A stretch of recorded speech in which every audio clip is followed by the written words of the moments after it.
Okay, so bear with me for a minute here. In the late 1990s, Acclaim Entertainment, you remember those guys, don't you? They made some wrestling games based on the World Wrestling Federation. Well, they've been making, or at least publishing, WWF games since about 1989, with the original WWF WrestleMania for the Nintendo Entertainment System. Acclaim eventually lost the rights to the WWF franchise to THQ, who would then grace the world with the SmackDown series, a series that would evolve to the SmackDown vs. Raw franchise, which would further evolve to the current WWE series. Meanwhile, Acclaim would manage a couple games based on the cult promotion Extreme Championship Wrestling before that company went bankrupt in early 2001. With only one sports entertainment promotion in the wrestling threshold under THQ's care and no other promotion big enough to fill the void left behind, Acclaim had managed to sign some names of the past to use their likeness in a game called Legends of Wrestling. It was, from what I hear, a moderately good game, though not without its issues. The same could be said for the second game of the series. So Acclaim decided to bring in a whole new game engine, sign some more legends, and aim to create the ultimate wrestling game for the old school fan. The end result isn't what they hoped to achieve, and the final product, while still a decent game, has too many problems going against it that'll turn off some people. Now I should probably mention that I haven't played the first two Legends of Wrestling games. The most experience I had is dabbling into the second game, and what I saw didn't hold my interest for too long. So any comparisons to previous titles is based on second-hand observations and accounts from other sources rather than first-hand experience. The earlier titles had the wrestlers modeled in this overly exaggerated cartoonish look. With Showdown Legends of Wrestling, they toned down the cartoonish nature of the wrestlers. They look a little more human, I guess, but are far from realistic interpretations of the legends they're supposed to represent.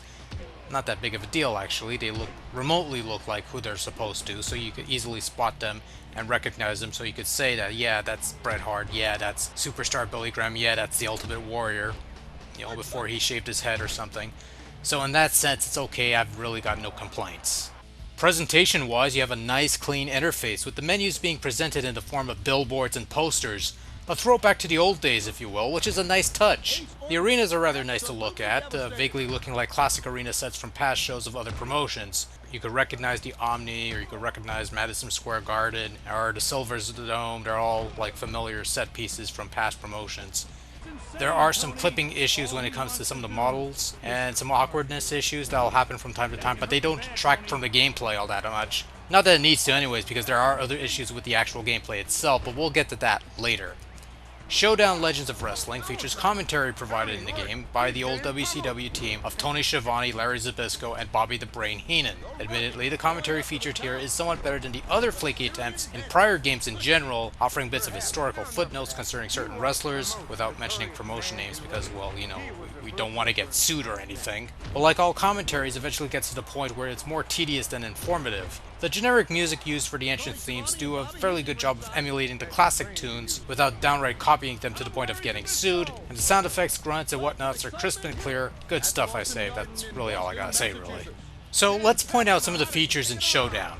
You have your usual exhibition mode, your classic match mode, which is essentially a mission mode that lets you replay classic matches from years past, and Showdown mode, which is essentially a season mode.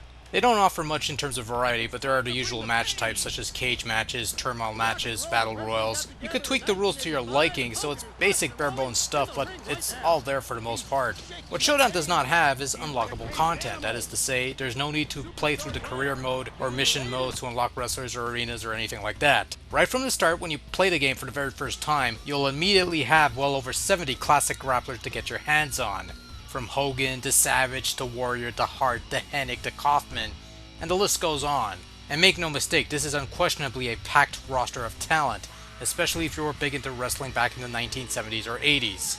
However, with everything being available to you right out of the box, this ultimately means you have nothing to fight for.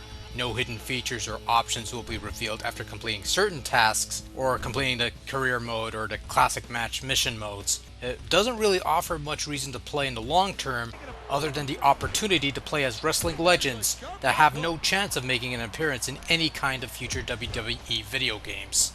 Still, there are a couple additional bonuses. There's a series of video tutorials narrated by Bret Hart, who helpfully offers sage advice on how to play the game, so if you don't have the manual, there's always these videos.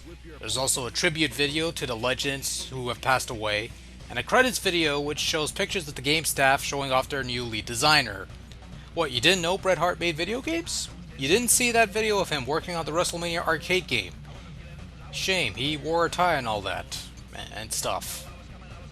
It's actually the best work of his career, actually. Is that alright? Yeah, now that I think about it, a concussed hitman in charge of game design would probably be a viable reason to the bug-ridden gameplay engine. Wrestlers teleporting from one side of the ring to another, instant bursts of speed, and if it isn't awkward bugs, it's inconsistent AI. Sometimes your opponent will let you kick its ass like no tomorrow, other times it'll return the favor. Also at times when your opponent stuns you, they just taunt for a long time while you recover. These sorts of things are signs of poor AI in this game, which is an anomaly in itself. Sometimes it's a slacker, while other times it'll be really aggressive. It's hard to tell what personality it'll take in a match, and the difficulty setting doesn't seem to affect this in any way. But that doesn't necessarily kill the game outright, and more often than not, you'll fight competent computer opponents. Or you'll forego that and just play this with a few buddies. That's until the game freezes on you. I've had this happen to me once or twice. It's an extremely rare occurrence, and fortunately none of this happened during the recording of this review. But it has happened more often than I would care to admit. On the few instances that the stars are aligned and the game is working the way that it's supposed to, Showdown boasts a relatively competent system that I found pretty easy to get into. Wrestler movesets sort of resemble their actual arsenals, although some liberties were taken in some cases. Once you get the hang of the controls, it shouldn't be much of a problem to pull off moves like a pro. Of course, sometimes the controls will choose not to do what you want them to do, and they might lag at times, but for the most part they work alright. It's definitely a step up from Acclaim's PS1's offering, where a simple arm bar needed a 6-button combination to pull off. I guess I'll bring up the Create a Legend feature. It's your usual create a wrestler based format. You have some options, it's not too detailed, but it's got enough stuff to hold you over.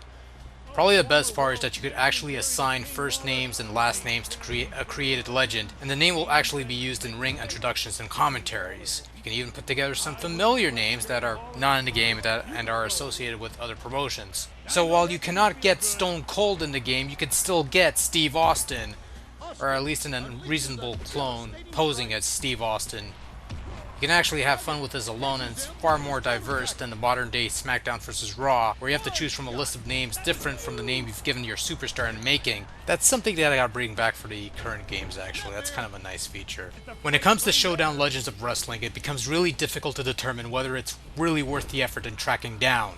On the one hand, Showdown comprises the most diverse selection of the legendary professional wrestlers that you'll ever come across, including some faces that may never see the light of day in the modern day WWE video game anytime soon due to a variety of factors. If anything, the roster is perhaps the game's strongest selling point. The gameplay mechanics and engines, when it works the way it's supposed to, is actually quite workable, and there's a nice variety of match types and challenge modes to play through, and again you have handy video tutorials to help out if needed. On the other hand, Showdown shows definite signs of a rushed product that lacks any semblance of quality control, with game glitches a la masse, unstable computer AI, crashes, anomalies, and other strange things, resulting in a game that can and will fail and fall apart at any given moment without warning. Even without that lack of quality control in question, Showdown offers so much content, and yet so little to do with it. There's nothing to unlock or uncover, so once you beat the Showdown mode, or all the mission modes, what's left? Nothing. It's just playing with the legends. That'll last about as long as you're able to put up with the many issues plaguing the game.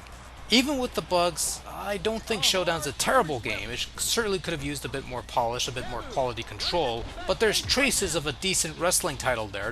There's a promise there, and no doubt its packed roster of wrestling legends is a key selling point. So while I may take a liking to Showdown, others won't be as forgiving and will no doubt look to other wrestling games to get their fix.